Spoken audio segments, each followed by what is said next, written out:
Hello and welcome. सर्वांचं स्वागत आहे आपल्या यूट्यूब चॅनलमध्ये. बराच दिवस झाले आपण थोडा ब्रेक घेतलेला आहे. थोडंसं काम होतं काहीतरी. आजपासून आपण परत आपल्या सगळ्या लेक्चरला कंटिन्युएशनमध्ये सुरू करूया. आतापर्यंत आपण जे बघत आलो ते होतं अर्थमॅटिक प्रोग्रेशन. कंप्लीट केलेलं आहे आपण चॅप्टर. आधीचं चॅप्टर पण पहिलं आपलं कंप्लीट झालेलं आहे. आता आपण बघूया की अर्थमॅटिक प्रोग्रेशन शिकलोत आहे आपण, त्याचा ॲक्च्युअलमध्ये काही यूज आहे का, म्हणजे आपण जे काही शिकत आहे आता ते खरंच कुठे यूज करतो का आपण, त्याची काही उदाहरणं बघू. ठीक आहे. आता उदाहरणं ऑब्वियस आहे, मॅथ्स आहे म्हणून सगळ्या गोष्टी आपण क्वेश्चनच्या फॉर्ममध्ये बघू, पण लॉजिकली तुम्ही त्याला करू शकता. उदाहरणार्थ आपण याला बघू. क्वेश्चन बघा. सगळ्यात पहिलं काम नेहमी क्वेश्चन सॉल्व्ह करताना आधी क्वेश्चन केअरफुली वाचणं खूप महत्त्वाचं आहे आणि गिवन डाटा समजून घेणं महत्त्वाचं आहे. तर क्वेश्चन बघा काय म्हटलं आहे. एक मिक्सर मॅन्युफॅक्चरिंग कंपनी आहे, म्हणजे कंपनी काय तयार करते, मिक्सर तयार करते. आणि त्यांनी काय केलं आहे, 600 मिक्सर्स तयार केले थर्ड इयरमध्ये. थर्ड म्हणजे तिसरा वर्ष. मी तर तिथं बाजूला कुठतरी की माझ्याकडे थर्ड इयरमध्ये किती मिक्सर आले, त्याला 600 मिक्सर्स. नंतर काय म्हटलं, 7th इयरमध्ये झाले किती, 7th इयर मॅन्युफॅक्चर्ड 700 मिक्सर्स.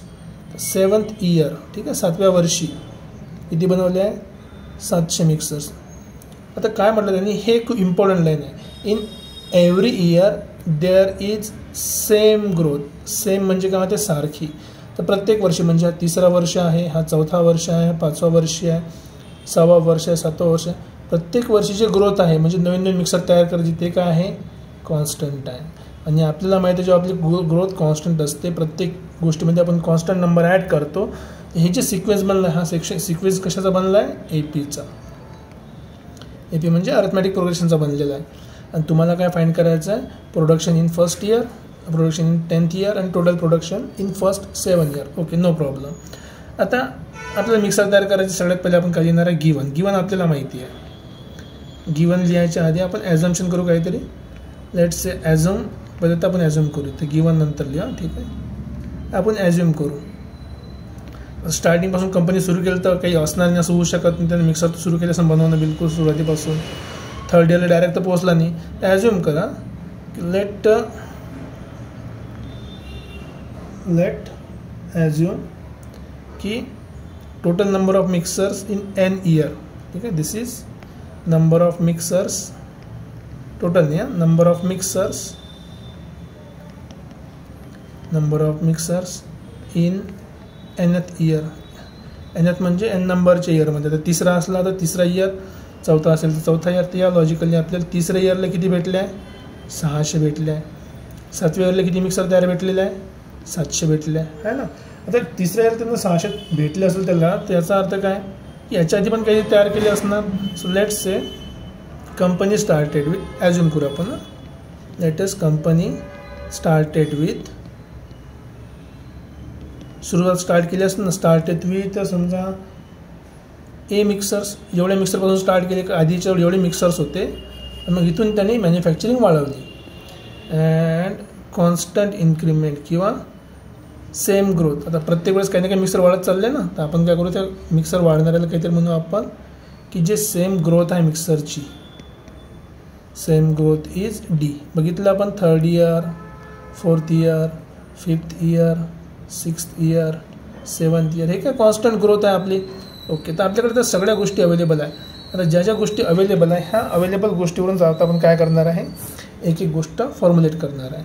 तर जर समजा nth नंबरवर कुठला फॉर्म्युला बनते आपला, म्हणजे nth नंबरला किती मिक्सर तयार झाले, म्हणजे सरळ काय n नंबरची टर्म सुरुवातीला त्याच्याकडे A होते. प्रत्येक वर्षी तो ॲड करत गेला, तर पहिल्या वर्षी सोडून बाकीचे n-1 वर्ष काय झाले त्याचे ॲड झाले. किती मिक्सर्स, D वाले. आपला फॉर्म्युला आहे बेसिकली, बरोबर आहे. आपल्याला 2 व्हॅल्यू दिलेले आहे आणि 2 व्हॅल्यू माहिती नाही. कुठल्या व्हॅल्यू माहिती नाही, A माहिती नाही आणि D माहिती नाही.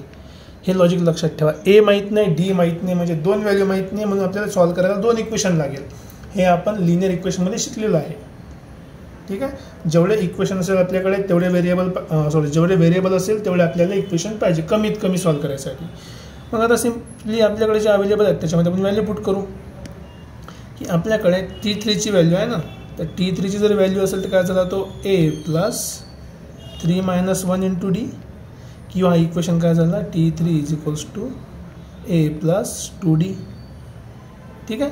आणि सिमिलरली इथे काय झालं आपल्याकडे T7साठी, T7 म्हणजे 7व्या नंबरसाठी दिलं ना आपल्याला, 7व्या वर्षी किती तयार झाले 700 आपल्याला माहिती आहे. पण फॉर्म्युला काय बनणार, a into 7 - 1 into D. Formula put करा तुम्ही व्हॅल्यू, ए माहिती नाही तसाच ठेवला, 7 - 1 6d. एकदम सोपं काम आहे, काही मोठी गोष्ट नाही. आता बघा काय करणार आहे आपण, जास्त काही करायची गरज नाही. आपल्याला माहिती आहे 7व्या वर्षी किती बनवल्या, तर 7व्या वर्षी किती बनवल्या, 7व्या वर्षीची किती व्हॅल्यू आहे आपली, 7व्या वर्षी बनवल्या 700 = a + 6d. तिसऱ्या वर्षी किती बनवल्या त्याने 600, तिसऱ्या वर्षी बनवल्या 600 = a + 2d. आता आपल्याकडे हे दोन इक्वेशन आहे, हा इक्वेशन नंबर 1 असेल, हा इक्वेशन नंबर 2 असेल. जर तुम्ही माझं लिनियर इक्वेशन इन 2 व्हेरिएबलचे व्हिडिओ बघितले असेल, तुम्हाला क्वेश्चन पाहून समजते की इथे पण ए आहे, इथे पण ए आहे. दोघांना जर आपण सबट्रॅक्ट केलं तर ए काय करू शकतो आपण, एकदम कॅन्सल करू शकतो. म्हणून आपण इथे काय करणार आहे आता, सबट्रॅक्ट इक्वेशन 2 - 1. 2 - 1 का बरं केलं, ही व्हॅल्यू मोठी आहे 700ची. जेव्हा आपण इक्वेशन सबट्रॅक्ट करतो तर बरोबर एकाखाली एक लिहायचे. इक्वेशन आपलं काय आहे 700 = a + 6d. सबट्रॅक्ट केलं काय 600 = a + 2d. जेव्हा आपण एखादी गोष्ट सबट्रॅक्ट करतो पुढे इक्वेशनला तर प्रत्येकाची साईन काय होते चेंज. हा सध्या प्लस होता मायनस झाला, प्लस होता मायनस झाला, प्लस होता मायनस झाला. बघा +a - a 0. ठीक आहे, 6 मधून 2d गेले तर 4d बाकी राहिले आणि 700 मधून 600 गेले तर 100 भेटला. तर इक्वेशन बघा किती सोपं आहे. सो देअरफॉर आपण काय म्हणू शकतो, हे पहिल्या केससाठी. सो देअरफॉर अजून क्वेश्चन सॉल्व्ह करायला बाकी आहे, आपण फक्त ए आणि डी स्टार्ट करतो. सो देअरफॉर स्टार्ट करतोय आपण की 100 = 4d. आणि ऑब्वियस आपल्याला डीची व्हॅल्यू पाहिजे तर आपण काय करू, डिवाइड बोथ साईड बाय 4. 4ची गरज नाही तर 4ने डिवाइड केला, 4 4 कॅन्सल, 4 25 = 100. सो देअरफॉर आपल्याला एक महत्त्वाची व्हॅल्यू भेटली, देअरफॉर d = 25. आणि ही व्हॅल्यू आपण कुठल्याही इक्वेशनमध्ये पुट करू शकता तुम्ही, जे तुम्हाला आवडेल ते. सो मी ॲज्युम करतो की let's say put in equation number 1.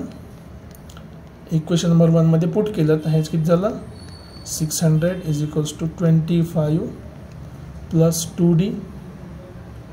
Sorry 25 नाही उलटं झालं, डीची व्हॅल्यू 25 आहे, ए आपल्याला माहिती नाही. So a + 2 × 25. एकदम इझी, काही प्रॉब्लेम नाही.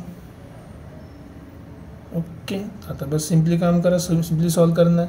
सो दिस इज 600 = a + 25च्या डबल 50. इकडला 50 जर इकडे आपण आलो तर मायनस होणार. सो देअरफॉर a = 600 - 50 केले तर किती झाले 550.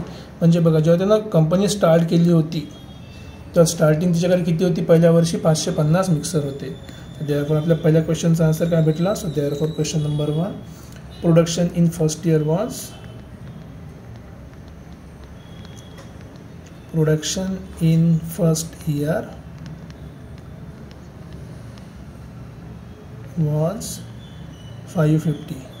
ठीक आहे. आणि तुम्ही ऐकलं असेल शब्द वेळा मॅथ्स किंवा सायन्सचे टीचर म्हणतात 550 काय, हाती घोडा काय, लसूण अद्रक वद्रक, सांबार, साखर वाखर, किलो लिटर काही तर असेल ना, ते 550 काय मिक्सर्स आहे. तर पूर्ण लिहायचं 550 काय मिक्सर्स तयार केले. झालं पहिल्या क्वेश्चनचा आन्सर. आता आपल्याकडे एची व्हॅल्यू पण आहे, डीची व्हॅल्यू पण आहे, तुम्ही कुठलीही व्हॅल्यू काढू शकता. सेकंड केसमध्ये काय म्हटलं आहे बघा की प्रोडक्शन इन 10th इयर, 10व्या वर्षी किती प्रोडक्शन झालं. टोटल नाही विचारलं की 10व्या वर्षी किती झालं तेवढं विचारलं आहे, फक्त डायरेक्ट 10व्या वर्षी प्रोडक्शन काढू आपण. सो सेकंड केसमध्ये 10व्या वर्षी प्रोडक्शन म्हणजे T10चा फॉर्म्युला ऑलरेडी माहिती आहे आपल्याला. a + 10 मधून 1 गेला तर 9d. बस व्हॅल्यू पुट करा. a किती आहे 550 + 9, d किती आहे 25. सो ऑब्वियसली T10 किती झालं 550 + 9 × 25 करा, तुम्हाला माहीत असेल 225 होते. Therefore T10 =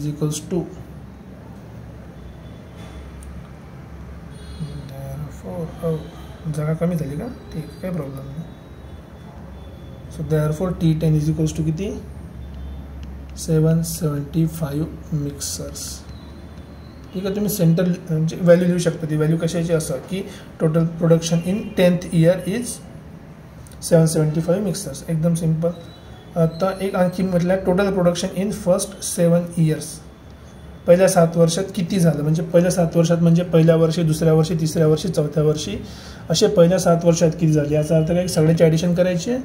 आता सगळ्याची ॲडिशन करायला आपण थोडी जागा तयार करणार आहे. जागा तयार करणं एकदम सोपं काम आहे. असं पकडायला बाजूला घ्या, असं पकडलं की याला थोडं स्लाईडला करून घ्या. ठीक आहे. ओके. आणि आता इथे काहीतरी लिहून घेतो मी काहीतरी समजा. ओके. ठीक आहे. Production in 7 year. Production 7 year म्हणजे सगळे पहिल्यापासून आतापर्यंत सगळ्याचे ॲडिशन. Production in 7 year. 7 म्हणजे 7 वर्ष झाले. 7 वर्ष काय n equals to formula simple आहे आपला. SN is equals to n/2 twice A plus n-1 into D. हा आपला फॉर्म्युला आहे. पण जर तुम्हाला आठवत असेल आपल्याकडे 7व्या वर्षासाठी ऑलरेडी व्हॅल्यू आपल्याकडे अवेलेबल आहे. दिली आहे ना. T7 किती आहे 700 दिलेला आहे ना. आपल्याला स्टार्टिंग पॉईंट माहीत आहे. सो देअरफॉर आपण काय करणार डायरेक्ट फॉर्म्युला यूज करणार. कुठला formula SN is equals to मी फॉर्म्युला यूज करतो. तो हा लिहत नाही इथे आता फॉर्म्युला. जर आपल्याला इनिशियल पॉईंट आणि फायनल पॉईंट माहीत असेल तर फॉर्म्युला यूज करणं खूप सोपं आहे. आणि तो कुठला फॉर्म्युला असला पाहिजे n/2 A प्लस L. बस हाच फॉर्म्युला यूज करणार आहे. n किती आहे 7 वर्ष आहे 7/2. A किती आहे 550. ठीक आहे. आणि प्लस लास्ट टर्म किती आहे आपली 700. सो 700 जर तुम्ही याची सम केली तर तुम्हाला बेसिकली काय भेटणार टोटल बघा. 7 आणि 5 12 1250 625. सो देअरफॉर याला जर तुम्ही सॉल्व केलं टोटल आपल्याला भेटले 4375. त्याने काय बनवल्या मिक्सर बनवल्या. किती पहिल्या 7 वर्षामध्ये 4375 मिक्सर्स. मल्टिप्लाय करून बघा. हे तुमचं पहिला आन्सर असेल. बघा लॉजिक तुम्हाला समजलं असेल. आधी क्वेश्चन वाचायचा, लॉजिक बनवायचं आणि काय काय ॲज्युम करायचं तिथून स्टार्ट करायचा आणि डिटेलमध्ये लिहायचं. तरी मी 1-2 लाईन सोडल्या जसं आपण लिहू शकतो. तुम्ही डायरेक्ट लिहिलं आहे हे जे T10 लिहिलं आहे ना असं तुम्ही 7 लिहू शकता की T10 म्हणजे काय number of mixers in 10th year. आणि त्याचा आपण आन्सर खाली काढला आहे. प्रोडक्शनसाठी SN S ऑफ Nच्या ठिकाणी S7 लिहायला पाहिजे इथे. Sum of mixer in total 7 years. ठीक आहे. समजलं असेल. आता बरेच क्वेश्चन बघूया आपण असे सिम्पल करून. ठीक आहे. Second question. पहिलं काम काय असं नेहमी क्वेश्चन करेक्टली वाचायचा. Ajay Sharma repays the borrowed amount of borrowed म्हणजे उधार घेतलेली किती आहे 3,25,000. आणि हा पे करताय किती 30,500 इन फर्स्ट मंथ. तर स्टार्टिंगला माहिती आहे आपल्याला. स्टार्टिंगला म्हणजे सुरुवातीला आपण किती 30,500 त्याने पेमेंट केले आहे ऑलरेडी. काही प्रॉब्लेम नाही. देन हे डिक्रीज हा शब्द लक्षात ठेवा. डिक्रीज करते. डिक्रीज म्हणजे काय होणार कमी करणार. जर एखादी गोष्ट कमी होत चालली प्रत्येक वर्षी तर अमाऊंट काय होणार मायनस. तो minus D is equals to किंवा D is equals to decrease करणं म्हणा तर मायनस आधी लिहा किंवा नंतर लिहा. मायनस किती 1,500 रुपये तो कमी करते प्रत्येक महिन्याला. How long will it take to repay the amount. Total amount आपल्याला वापस करायची आहे. म्हणजे पहिल्या महिन्यात काहीतरी दिली आपण, दुसऱ्या महिन्यात काहीतरी दिली, तिसऱ्या महिन्यात कमी केली. म्हणजे सगळ्या ॲड होत जाईल ना हळूहळू. एकवा महिन्यात किती द्यायचे नाही विचारलं आहे. टोटल कधी खतम होईल amount.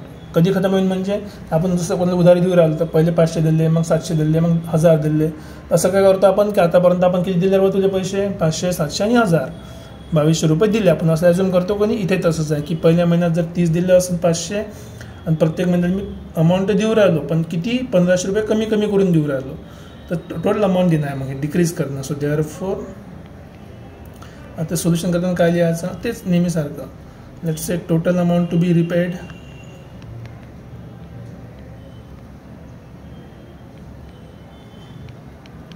Total amount to be repaid म्हणजे पूर्ण वापस करायला किती अमाऊंट द्यायची आहे 3,25,000.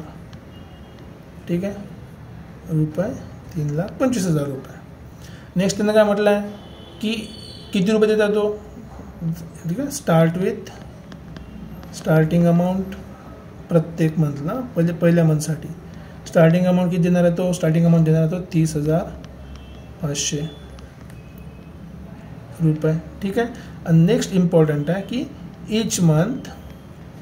इच मंथ हा शब्द महत्त्वाचा आहे की कारण की जे आपलं आन्सर आहे ते कशामध्ये येणार आहे आता मंथमध्ये. इच मंथ अमाऊंट इज डिक्रीज म्हणजे कमी होत आहे ना.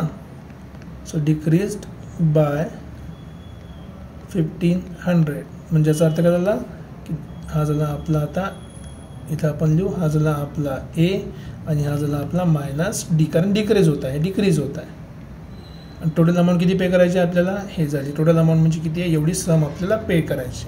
आपल्याला ए माहीत आहे डी माहीत आहे फक्त काय माहीत नाही एन माहीत नाही. आणि एन कशामध्ये येणार एन कशामध्ये येणार मंथमध्ये. सो देअरफॉर इथं लिहिणार आहे आपण. सो देअरफॉर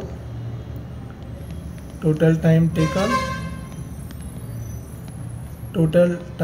टेकन कशामध्ये येणार एनमध्ये इज एन मंथ्स. लक्षात ठेवा मंथ्समध्ये येणार आहे. हां ठीक आहे मंथ्समध्ये येणार आहे. Okay no problem. बढिया. सो फॉर्म्युला काय होता आपला फॉर्म्युला सगळ्याला माहिती आहे. आधी तर स्टार्टिंग अमाऊंट माहिती आहे का आपल्याला इनिशियल अमाऊंट माहिती आहे किती 30,500. पण लास्ट अमाऊंट माहिती आहे का सगळ्या शेवटीने किती पे केली होती नाही माहिती आपल्याला. जर सगळ्या शेवटची अमाऊंट माहीत नाही तर आपला समचा फॉर्म्युला काय होणार समचा फॉर्म्युला होणार आपल्याला. So therefore SN is equals to n/2 twice A plus n-1 into D. इथे व्हॅल्यू पुट करायची बाकी काही करायची गरज नाही. SN किती आहे टोटल 3,25,000 रुपये. ठीक आहे. एन किती आहे आपल्याला माहिती नाही एन तसाच राहणार n/2 2 टाइम्स ए किती आहे आपल्याला स्टार्टिंगला किती अमाऊंट दिली आहे 30,500. बढियापैकी. नंतर n-1 नाही माहिती एन किती आहे तर पण डीची व्हॅल्यू आपल्याला माहिती आहे -1500. हा झाला कम्प्लीट फॉर्म्युला. इथे थोडंसं करेक्शन तर नाही म्हणू शकत तो हा डी आपण बाहेर लिहिला गेला. डी थोडंसं आतमध्ये पाहिजे है ना. n-1 सोबत डी आहे बाकीच्या सोबत नाही आहे. जमलं फॉर्म्युल्यात व्हॅल्यू पुट केली आता फक्त इक्वेशन सॉल्व्ह करणं आहे. हा 2 डिवाइडमध्ये आहे सध्या तर व्हॅल्यू काय आहे नाही. 2ला इकडे घेऊन या. 2ला जर तुम्ही इकडे घेऊन आले तर हा झाले 6,50,000 इज इक्वल्स टू n. याला मल्टिप्लाय करा 30 दुनी 60 500 चे 1000 हा झाला 61,000 रुपये. एकदम इझी आहे. झालं 61,000 रुपये प्लस यानं मल्टिप्लाय करा प्लस इंटू मायनस काय झाला पहिलं तर मायनस प्लस करतो मी अमाऊंट. पहिले हे नंबरला मल्टिप्लाय केलं नंतर एन सोबत करतो. रिझन काय की अमाऊंट सोबत ठेवतो. हा झाला 1500 अमाऊंट सोबत ठेवायची बाकी काही नाही ॲड करायला सोपं जाते. अरे 5 खाल्ला काय ओके 1500 आणि हा प्लस इंटू मायनस 1500 एन झाला आपल्याकडे. Okay no problem. No problem. आता सॉल्व करणं सुरू करा. 6,50,000 एन से ॲड करून घ्या आधी. हा किती 61,000 आहे त्यात 1000 आणखी आला तर 62,500 हा झाला एन इथे -1500 एन स्क्वेअर. एननं पण मल्टिप्लाय केलं आतमध्ये. आता बघा सगळ्या ठिकाणी 2 0 आहे तर मी प्रत्येकाला काय 2 0 कॅन्सल करायला 100ने डिवाइड करतो आधी. सोपं करत चाललो एक स्टेप. असं नाही की हेच करणं गरज आहे आणखी सोपं करू शकता पण याला पण आधी 100 कमी करतो मी. चला हे कॅन्सल झाले. ओके आता बघा सगळ्या नंबरला 5 आपण डिवाइड करू शकतो. ठीक आहे सगळ्याला आपण काय करू शकतो 5ने डिवाइड करू शकतो. किंवा तुम्ही असे म्हणू शकता की हां 5ने डिवाइड करतो. 5ने डिवाइड करायचं सिम्पल आहे. So again divide by 5. So 5 3 = 15. 5ने डिवाइड जर केलं तर किती येते रे बा 125 आणि इकडे 5ने डिवाइड केला 1300. सो देअरफॉर आपल्याला नवीन इक्वेशन भेटलं. इक्वेशन पहा आहे इकडे लेफ्ट साईडला 1300 इथे आहे 125n इकडे आहे -3n². हे कुठल्या टाईपचं इक्वेशन झालं हे इक्वेशन झालं क्वाड्रॅटिक. आणि आपल्याला माहिती आहे क्वाड्रॅटिक जर आपल्याकडे इक्वेशन असेल तर आपल्याला काय मिळणार क्वाड्रॅटिकचे रूट मिळणार. रूट काढण्यासाठी आपल्याकडे खूप सारे टेक्निक आहे पण आपण कोणती टेक्निक यूज करणार आहे तिथे क्वेश्चन पाहून समजेल. क्वेश्चनमध्ये लिहिलं आहे 3n² इकडे आला तर प्लस झाला. हा इकडून इकडे आला हा इकडे आला तर मायनस होईल. हा इकडे आला तर काय होणार प्लस होईल. बस तेच लॉजिक यूज करणार आहे आपण इथे. सो -125n आणि हा प्लस आहे 1300 = 0. आता बघा b² - 4ac आपण अप्लाय करू शकत नाही. जवळजवळचे नंबर पाहिजे. तर जवळजवळचे नंबर काढण्यासाठी आपण काय करणार बघा, 1300 × 3 हा आपला काय नंबर आहे कॉन्स्टंट. याचे फॅक्टर तयार करायचे आहे. याला जर फॅक्टर तयार करायचे असेल तर इथं पहा तुम्ही 5ने डिवाईड करू शकता, 13ने डिवाईड करू शकता. तर 13 आहे, 13 गुणिले 100 म्हणजे 1300 होते. आणि हा 3, तर 3 फॅक्टर झाले. मला 3 फॅक्टर नाही पाहिजे, मला किती पाहिजे, 2च फॅक्टर पाहिजे. तर मी 100ला आणखी 2 पार्टमध्ये डिवाईड करतो, 5 × 20 आणि इकडे 13 हा झाला 3, 13×5 65 आणि हा 20×3 60. बघा 2 फॅक्टर झाले माझ्याकडे. दोघांची ॲडिशन करून बघा, दोघांची जर आपण ॲडिशन केली तर हा किती होते 125. बघा ॲडिशन पण भेटली, फॅक्टर पण भेटली. आता ॲडिशन मायनस आहे, हे प्लस आहे. प्लस केल्यावर आहे ते प्लस इंटू प्लस केल्यावर किंवा मायनस मायनस केल्यावर. तर दोन्ही नंबर किती आहे, मायनसमध्ये आहे. तर या प्रकारे आपल्याकडे फॅक्टर मिळाला आहे 3n² minus 60n minus 65n plus 1300 = 0. याला बस तुम्ही सिम्प्लिफाय करा. सो देअरफॉर तुम्हाला मिळेल एक फॅक्टर n-20, कारण की इथून तुम्ही 3 कॉमन काढू शकता. 3 कॉमन निघाल तर तुम्हाला काय मिळालं, 3n - 65 = 0. याच लॉजिकनुसार की 2 जर प्रोडक्ट 0 असेल याचा अर्थ एक तर n = 20 असेल किंवा n = 65/3. आता तुम्हाला माहिती आहे 65/3 हा जो नंबर आहे हा काय एक रॅशनल नंबर आहे. हा काय रॅशनल नंबर आहे, but it is not natural number. आता हा नॅचरल नंबर नाही ना. आपल्याला काय माहीत आहे, जेव्हा कधी आपण अरिथमॅटिक प्रोग्रेशन सॉल्व करतो तेव्हा आपल्याला माहीत आहे की n काय असला पाहिजे, हमेशा नॅचरल नंबर असला पाहिजे. सो देअरफॉर आपलं nचा आन्सर किती आहे, 20 आहे. आणि आपण त्याला काय म्हणू शकतो, देअरफॉर आफ्टर 20 months months नाही months, आफ्टर 20 months टोटल काय पे करायचे ते पैसे. पैशाला काय म्हटलं, कर्ज. कर्ज म्हणजे काय होते, डेट इज रिपेड.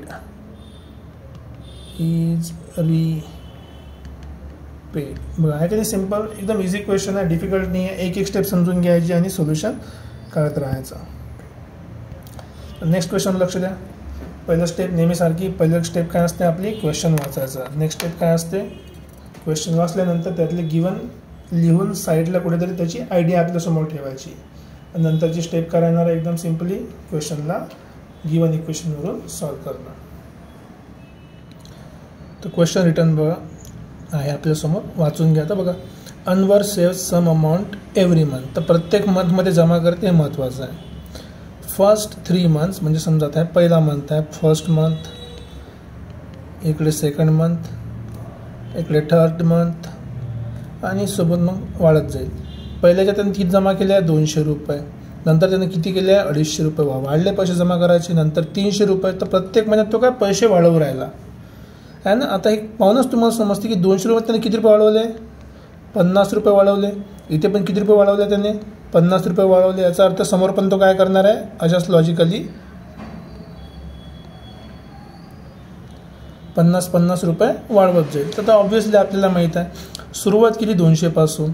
जर सुरुवातपासून 200 पासून सुरुवात केली असेल तर आपण काय करू की लेट ए म्हणजे स्टार्टिंग अमाऊंट किती झाली तुमची, 200 रुपये. फर्स्ट मंथसाठी किती रुपये वाढायचे प्रत्येक महिन्याला, प्रत्येक महिन्याला वाढायचे त्याचे 50 रुपये. तर वाढायचे तर पॉझिटिव्ह झाले, ठीक आहे. मग आपल्याला माहिती आहे की for nth month, for the nth month म्हणजे n नंबरच्या मंथमध्ये अमाऊंट सेव्ड, किती अमाऊंट सेव्ह केली असेल, amount to be saved n नंबरच्या महिन्यामध्ये किती अमाऊंट सेव्ह करणार, टोटल नाही विचारली आपण. काय म्हटलं आहे, किती अमाऊंट सेव्ह करणार. nthसाठी काय राहणार आहे माहीत नाही आपल्याला. तर TN झालं, तेवढी अमाऊंट सेव्ह करायची आहे. कितीपासून सुरुवात केली ते आपण, 200 पासून. प्रत्येक महिन्यात किती जमा केली होती आपण, 50 रुपये वाढवले होते. किती महिने लागणार आहे, n लागणार आहे. म्हणजे पहिला महिना जर सोडला तर आपण n-1 लागणार आहे. हा आपला फॉर्म्युला आहे. आता त्यांना काय म्हटलं, सरळ सरळ त्यांना म्हटलं आहे की इफ की 1000 rupees 1000 rupees saved in a month. Saved in a month. एका महिन्यात जर त्यांना 1000 रुपये जमा केले असेल, याचा अर्थ काय की 50-50 रुपयाचा फायदा तर वाढत गेला. तर कोणत्या महिन्यात 1000 रुपये जमा केले असेल तेच फाईंड करायचं आहे. म्हणजे कोणत्या महिन्यात, म्हणजे TN ची व्हॅल्यू किती झाली आहे, TN किती झाली आहे, TN झाली आहे 1000 इन अ मंथ. म्हणजे कुठल्या मंथमध्ये, तर आपण इथं कुठल्या मंथमध्ये ते महत्त्वाचं आहे. तर ते हे nth मंथमध्ये. म्हणून nth मंथसाठी आपल्याला काय भेटला फॉर्म्युला की TN इज इक्वल्स टू 1000. आता फॉर्म्युला पुट करायचं काम आहे तुमचं फक्त की 1000 इज इक्वल्स टू ए किती आहे 200 प्लस n-1 फी 50 सॉरी. बस मल्टिप्लाय करा त्याला, सिम्प्लिफाय. 1000 हे 200 इकडे आले तर किती झाले -200 इज इक्वल्स टू n-1. आपल्याला माहिती नाही किती आहे n-1 तसंच ठेवू आपण, ठीक आहे. आणि हा 50. 1000 मधून 200 गेले, किती राहिले आपले 800 इक्वल्स टू n-1 इंटू 50. दोन्ही साईडला आपल्याला 50ची गरज तर आहे नाही, दोन्ही साईडला आपण काय करू डिवाइड बाय 50 करू, कारण की मला n ची व्हॅल्यू पाहिजे, 50ची गरज नाही. 50 आणि 50 कॅन्सल, 0 0 कॅन्सल, कमी जर डिवाइड करा ते झालं 16. सो बस हेच लॉजिक आम्ही अप्लाय करायचं. Therefore 16 is equals to n-1 भेटलं, आणि हा 1 जर इकडे आलं या साईडला तर प्लस होणार. So therefore n is equals to 17.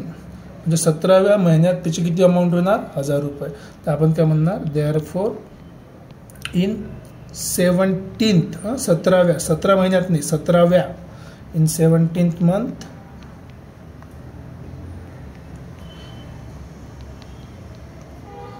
Month he will save 1000 रुपये. म्हणजे विचार करा, तो 2 वर्षाच्या अंदरच त्याने काय केलं 1000 रुपये दर महिन्याला सेव्ह करणं सुरू करून टाकलं. म्हणजे किती फायद्याची गोष्ट आहे, सेव्हिंग सगळ्यांनी केली पाहिजे. आता कोणी म्हणाल सर असं सॉल्व्ह करायचं का, आणखी काही मेथड नाही का. मेथड म्हणजे तुम्ही लिहिता कसं त्याच्यावर डिपेंड करते. उदाहरणार्थ तर ह्याच क्वेश्चनला जर समजा तुम्ही असं सॉल्व्ह केलं की हे 1000 असंच इज इक्वल्स टू 200. आधी 15 जर आतमध्ये मल्टिप्लाय केला आपण, हा n-1 इंटू 50 आहे ना आपला, आता त्याला मल्टिप्लाय करू आपण आतमध्ये, ठीक आहे. याला आतमध्ये जर मल्टिप्लाय केलं तर हा n सोबत पण मल्टिप्लाय होणार, 1 सोबत पण मल्टिप्लाय होणार. तर काय भेटणार बघा, हा 1000 is equals to 200 plus 50n minus 50. आता राईट साईडला सॉल्व करा. 200 मधून 50 गेले, किती राहिले 150 राहिले, बरोबर. इथे किती आहे 1000 प्लस 50n. तर हा 150 इकडे आला, म्हणजे 1000 मधून जेव्हा 150 आपण सबट्रॅक्ट करतो आणि इथे काय राहते आपली 50n राहते. हे जर तुम्ही सबट्रॅक्शन करणार तुम्हाला किती मिळणार 850 इज इक्वल्स टू 50n. आणि ऑब्वियस आपल्याला काय पाहिजे n पाहिजे, तर 50ची गरज नाही, तर 50ने डिवाइड करा. जर तुम्ही 50ने डिवाइड करणार तर हा कॅन्सल, हा कमी, आणि आन्सर किती भेटलं 17. So therefore n is equals to 17. बघा दोन्ही केसमध्ये आपला आन्सर कसा आहे सेम आहे. आता थोडंसं एक आपण दिमाग लावू. समजा आपल्याला माहिती आहे 17 महिन्यापर्यंत तो 1000 रुपये जमा करू राहिला, मग किती रुपये जमा झाले असेल चेक करू बरं एकदा. सो देअरफॉर आपण किती रुपये जमा झाले हा फाईंड करायसाठी लेट SNचा आपला फॉर्म्युला माहिती आहे, ठीक आहे. लास्ट नंबरची अमाऊंट आपल्याला माहिती आहे, स्टार्ट नंबरची अमाऊंट आपल्याला माहिती आहे. सो SN काय असते n/2. दोन फॉर्म्युले अप्लाय करू आपण, twice A plus n-1 into D. आणि दुसरा आपला फॉर्म्युला काय असते SN is equals to n/2 A plus L last number. So दोन्ही फॉर्म्युले सॉल्व करून बघू आपण, काही मोठी गोष्ट नाही आहे, एकदम सोपं. सो देअरफॉर किती महिन्यासाठी काढले 17 महिन्यासाठी किती जमा केलं सगळ्यांना चेक करू. 17/2. पहिल्या महिन्यात किती होते त्याचे 200 रुपये होते. So 2 into 200 plus 17 - 1 16. D किती आहे, किती D आहे, दरम्यान किती वापरू आला तो 50 रुपये. 200 दुनी 400, 400 प्लस 800, ओके 1200. आता बस सिम्पली याला मल्टिप्लाय करून बघा काय आहे तुमचं. तर जर तुम्ही याला मल्टिप्लाय करा तुम्हाला 17 महिन्यात बघा किती पद जमा केलं तुम्ही, फक्त 200 100 रुपये वाढून 17 महिन्यात आपण जमा केलं 10,200 रुपये जमा केले. बघा किती फायद्याची गोष्ट. जर तुम्ही रोज थोडं सेव्हिंग जरी केलं 50 रुपये 200 रुपयापासून एक्स्ट्रा वाढून 10,200 तुम्ही जमा करू शकता 2 महिन्यात, सॉरी 2 महिन्यात नाही, 2 वर्षाच्या अंदर. इथं जर आपण हा फॉर्म्युला इथे अप्लाय केला तर काय होणार, एन तर 17 आहे. अगेन फॉर्म्युला तेच, काही मोठी गोष्ट नाही आहे. एन किती आहे आपल्याला माहिती आहे, 17 डिवाइड बाय 2. ए किती आहे starting point 200 plus last number किती आले तर आपण 17 महिन्यात 1000 रुपये जमा केले ते, मग झाले परत 17/2, हे झाले किती 1200. तुम्ही 1200 डिवाइड करून 600 होणार. 17 7 102 10,200 S17. बघा किती मस्त आहे. सेविंग केलं तर आपण 10,000 रुपये जमा करू शकतो, फक्त 50-50 रुपये दर महिन्याला वाढवून. अरे किती मस्त आहे. सेविंग करायला पाहिजे सगळ्यांनी, आहे की नाही, एकदम बढिया काम आहे. ओके, चला आणखी 1-2 क्वेश्चन आपल्याकडे असेल बघू आपण, जास्त डिफिकल्ट क्वेश्चन घेणार नाही, सिंपल बघा. In year 2010 a village there were 4,000 literate, म्हणजे 4,000 लोक शिकलेले होते पहिले 2010 मध्ये. आणि एव्हरी इयर, हा शब्द महत्त्वाचा आहे, the number of people increase झाले म्हणजे वाढले, इन्क्रीज बाय 400. म्हणजे 2010 होते, 2010 मध्ये किती होते 4,000. ठीक आहे. नंतर 2011 मध्ये काय 400 वाढले, याच्यामध्ये किती झाले, मग किती वाढले 400 वाढले. ठीक आहे, तर किती झाले मग 4,400. मग 2012 मध्ये जर तुम्ही जर गेले समोर तर आणखी किती आल्या 4,400 ॲड झाले, तर 4,800 होईल. म्हणजे का प्रत्येक वर्षी किती लोक वाढू राहिले तर शिकलेले 400 लोक वाढू राहिले. आपल्याला माहिती आहे जर प्रत्येक वर्षी जर एखादी कॉन्स्टंट नंबर जर ॲड होत असेल तर हा आपला काय झाला डी झाला. आता तुम्ही हे असंच डायरेक्ट समजा 2012 नंतर 2013, मग असंच 2014 2015 हे सगळं तुम्ही करत गेले, तुम्हाला आपोआप माहीत पडेल की 2020 मध्ये तुमचे किती लोक लिटरेट होते. पण एवढं आपण कशाला करणार आहे, आपल्याकडे फॉर्म्युला आहे ना. फॉर्म्युला काय आपल्याला माहीत आहे. सो इन 2010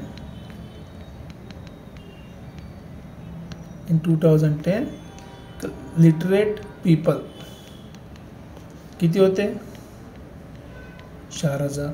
ठीक आहे. सो देअरफॉर ए स्टार्टिंग सुरुवातीला किती होते 4,000 पासून शिकलेले लोक सुरू झाले. मग शिक्षण झालं, प्रगती झाली, असं शिकून लोकांनी काय केलं अभ्यास करणं सुरू केलं. सो देअरफॉर ईच इयर म्हणते ना, each year increment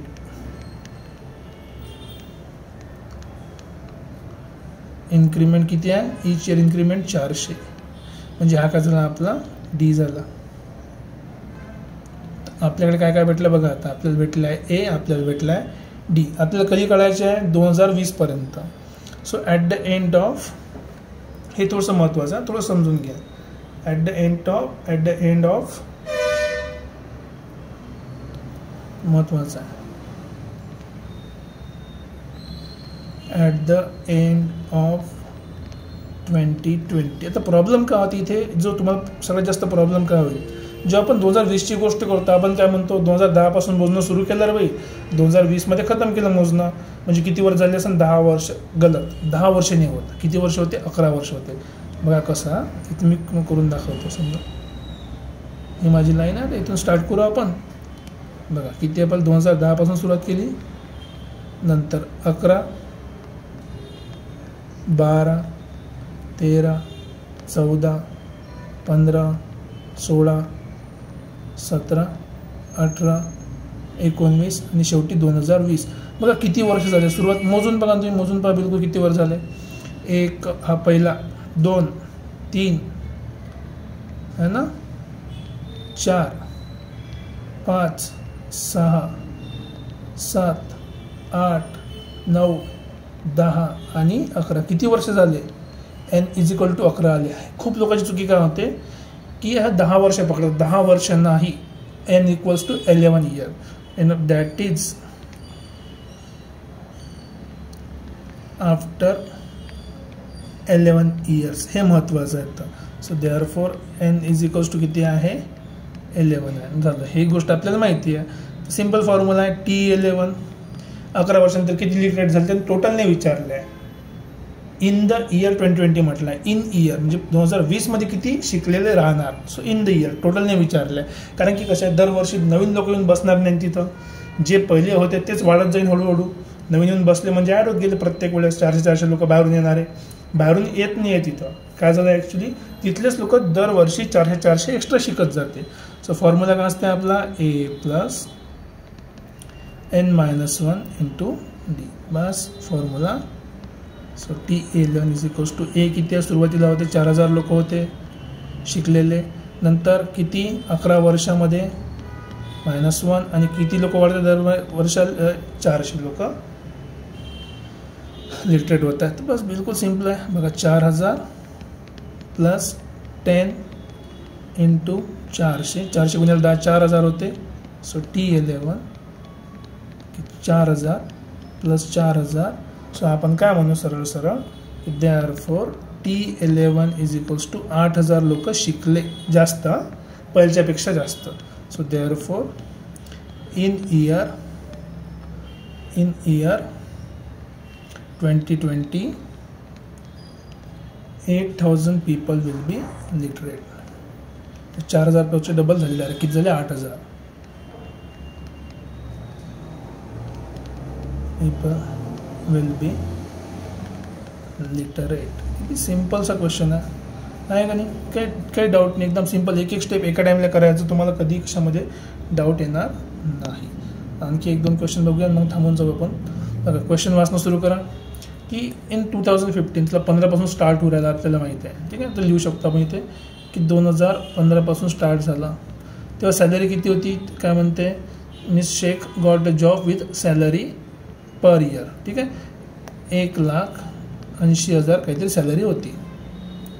her employer agreed to give 10,000 per year, म्हणजे प्रत्येक वर्षी 10,000. म्हणजे 2015चा समजा 2016 काय झालं 10,000 वाढले याच्यामध्ये आहे ना. किती वाढले याच्यामध्ये प्लस 10,000 वाढले. क्या बात आहे. आपल्याला माहिती आहे जेव्हा कॉन्स्टंट वाढत असते त्याला आपण काय म्हणतो AP म्हणतो. इथे किती वाढणार परत 10,000 वाढणार, ठीक आहे. अजून यात किती वाढणार समजा 10,000 वाढत जाईल. जेवढी अमाऊंट वाढत जाते प्रत्येक वेळेस ते आपलं काय असते कॉमन डिफरन्स आहे का नाही. आता त्यानं विचारलं काय then in how many years her annual salary be 2,50,000. म्हणजे जी अमाऊंट तिला भेटणार आहे आता सॅलरी म्हणून ती किती असली पाहिजे 2,50,000. टोटल नाही विचारलं आहे, ठीक आहे. तुम्ही हे जर कंटिन्यू करत जाणार तुम्हाला माहीत पडेल का किती ॲड करायचे. 80,000मध्ये 70,000 जर आपण आणखी ॲड केलं तर 2,50,000 होईल. 70,000 म्हणजे 7 महिने लागेल, 7 वर्ष लागेल. आहे लॉजिकली सिम्पल, बरोबर आहे. लॉजिकली सिम्पल आहे, काही प्रॉब्लेम नाही. पण ही गोष्ट 7 वेळा लिहिण्यापेक्षा 8 वेळा लिहिण्यापेक्षा आपण काय करणार आहे इथे फॉर्म्युला यूज करू आपण. आपल्याला n माहिती नाही तर आपण स्टार्ट करू. Let start of salary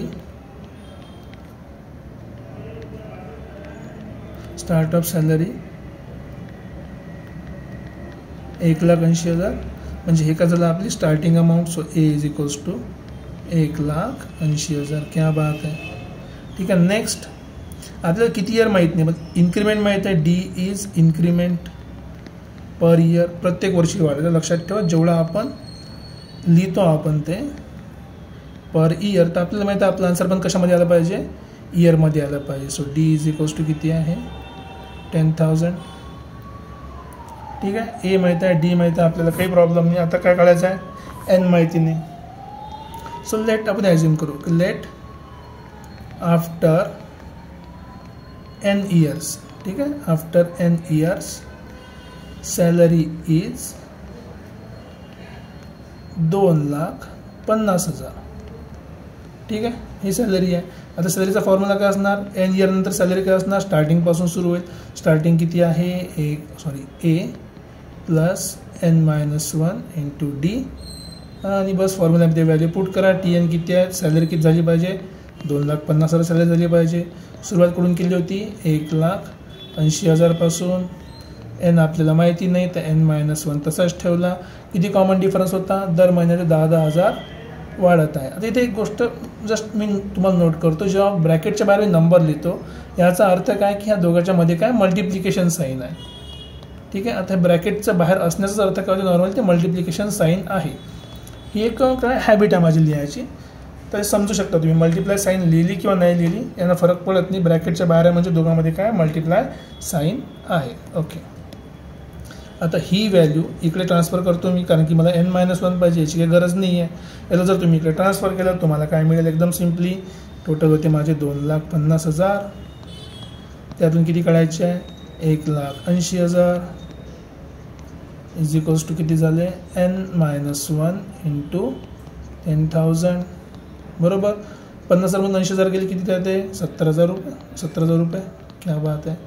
is equals to n-1 into 10,000. सगळ्यासाठी मी मल्टिप्लाय पण लिहितो आहे. मला nची गरज आहे, म्हणजे ह्या n-1ची गरज, 10,000ची गरज नाही आहे.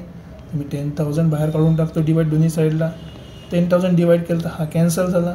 इथे बघा 1 2 3 0 कॅन्सल, तर 1 2 3 0 कॅन्सल. क्या बात आहे. एक पाहिजे आणखी, चौथा 0 कॅन्सल, 10,000 झाले इथे.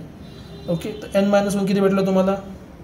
सो बस फॉर्म्युलामध्ये काहीच नाही राहिलं. आता वरती 7 बाकी आहे, राईट साईडला बाकी आहे. n-1 आपल्याला पाहिजे n, हा 1 इकडे आला, मायनसचा प्लस झाला. So therefore n is equals to 7. लिहायचं म्हणजे काय, सो आफ्टर 7 प्लस 1 8 होते का नाही असं गडबडीत काही पण लिहित ना. n is equals to n plus 8. So आपण काय म्हणू, 7 वर्षानंतर 8व्या वर्षी. सो आफ्टर 7 इयर किंवा आफ्टर 7 इयर किंवा असं म्हणू शकतो आपण इन हर 8 इयर, 8व्या वर्षी जर जी सॅलरी भेटणार, 8 वर्षानंतर नाही 8व्या वर्षी, तर आपण काय म्हणू, so in the 8th year, 8व्या वर्षी, in the 8th year our annual salary will be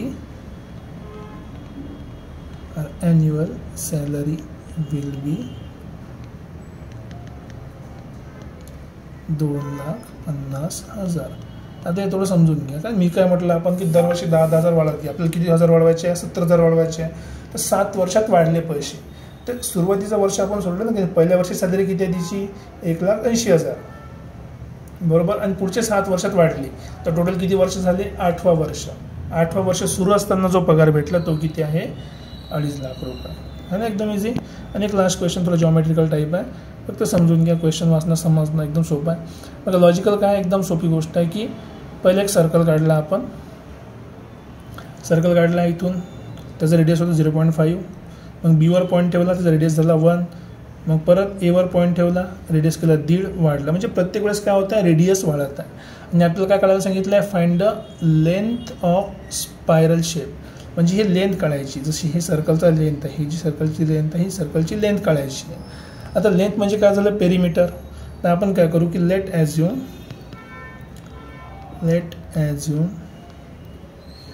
ठीक आहे, length is length of,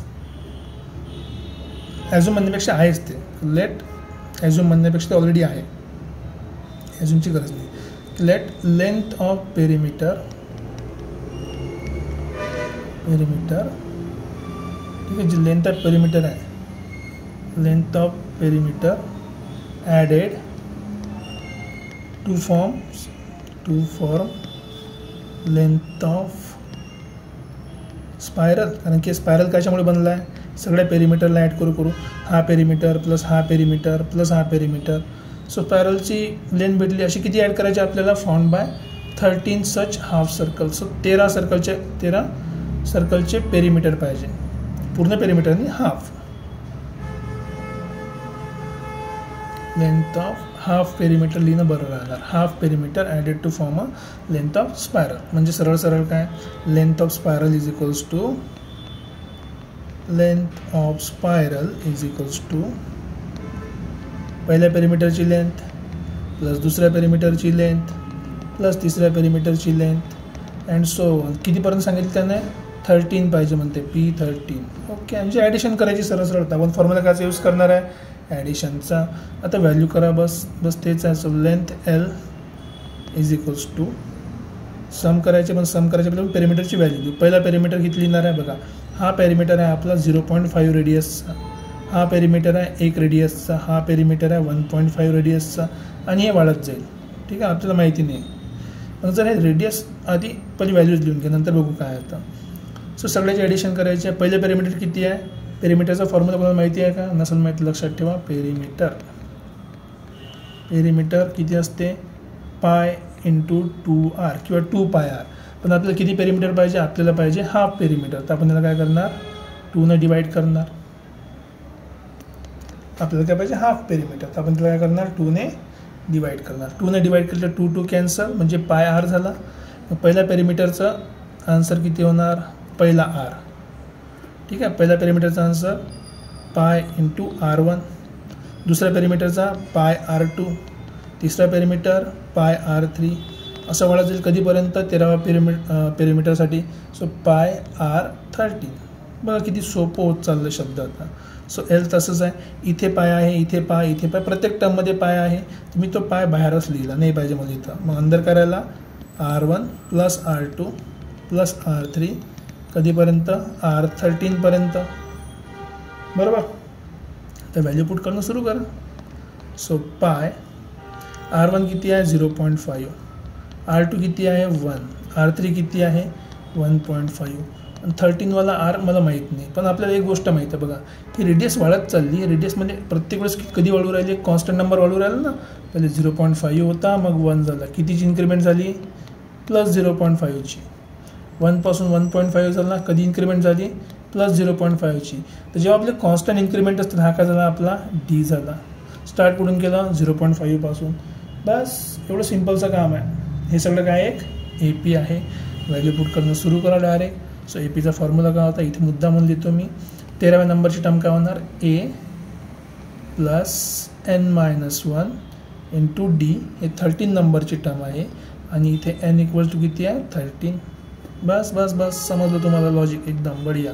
so पाय बाहेर 0.5. पाय म्हणजे हा पाय मॅथ्समधला, आपले पाय नाही. सो 1.5 वाढवत चला कुठपर्यंत? किती रेडियस राहणार आहे तुम्ही करू शकता. तर हे काय ॲक्च्युली सगळ्याची ॲडिशन आहे. किती? पहिल्या 13 रेडियसची. मी इथं फक्त व्हॅल्यू लिहितो, सॉल्व नाही करणार. तर व्हॅल्यू काय लिहिणार आहे आपण इथे? ए किती आहे आपलं? 0.5 पासून स्टार्ट केलं होतं. एन किती आहे? 13-1. डी किती आहे? 0.5. ठीक आहे. बेसिकली आपल्याला भेटली ही लेंथ ऑफ स्पायरल. आता त्याला मी लिहिताना फक्त असं लिहितो की length is equals to pi into sum of first 13 radii है ना. पहिल्या 13 रेडियसचं सम आहे ना. पहिला रेडियस, दुसरा, तिसरा, चौथा, पाचवा. तर आपल्याला ऑलरेडी माहिती 13 रेडियस म्हणजे एन किती झाला? 13 झाला. कॉमन डिफरन्स किती काढला आहे आपण? 0.5 माहिती आहे आपल्याला. स्टार्टिंग पॉईंट किती आहे? तो पण 0.5 आहे. तर एवढा मोठा मल्टिप्लाय करून ॲड करण्यापेक्षा आपण डायरेक्ट फॉर्म्युला अप्लाय करू. So L is equals to pi. Formula कोणता आपला? सगळ्याला माहीत आहे. ए प्लस हा झाला n/2. ठीक आहे.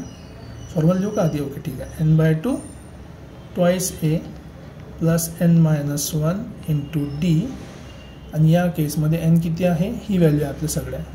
व्हॅल्यूज पुट करा एकदा. That will be your final answer. So L is equals to pi into n किती आहे? 13/2. 2 इंटू 0.5 प्लस 13-1 इंटू 0.5. ठीक आहे.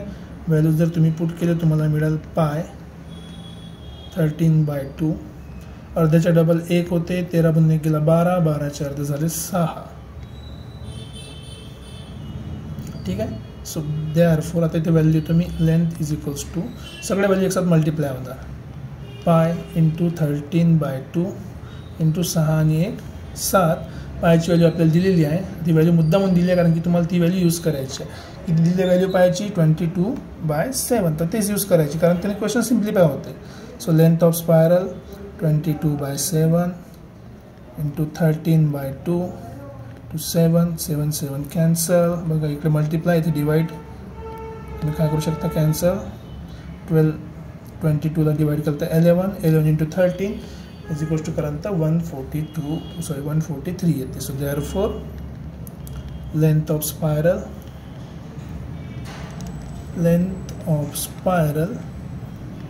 Is 143 centimetre.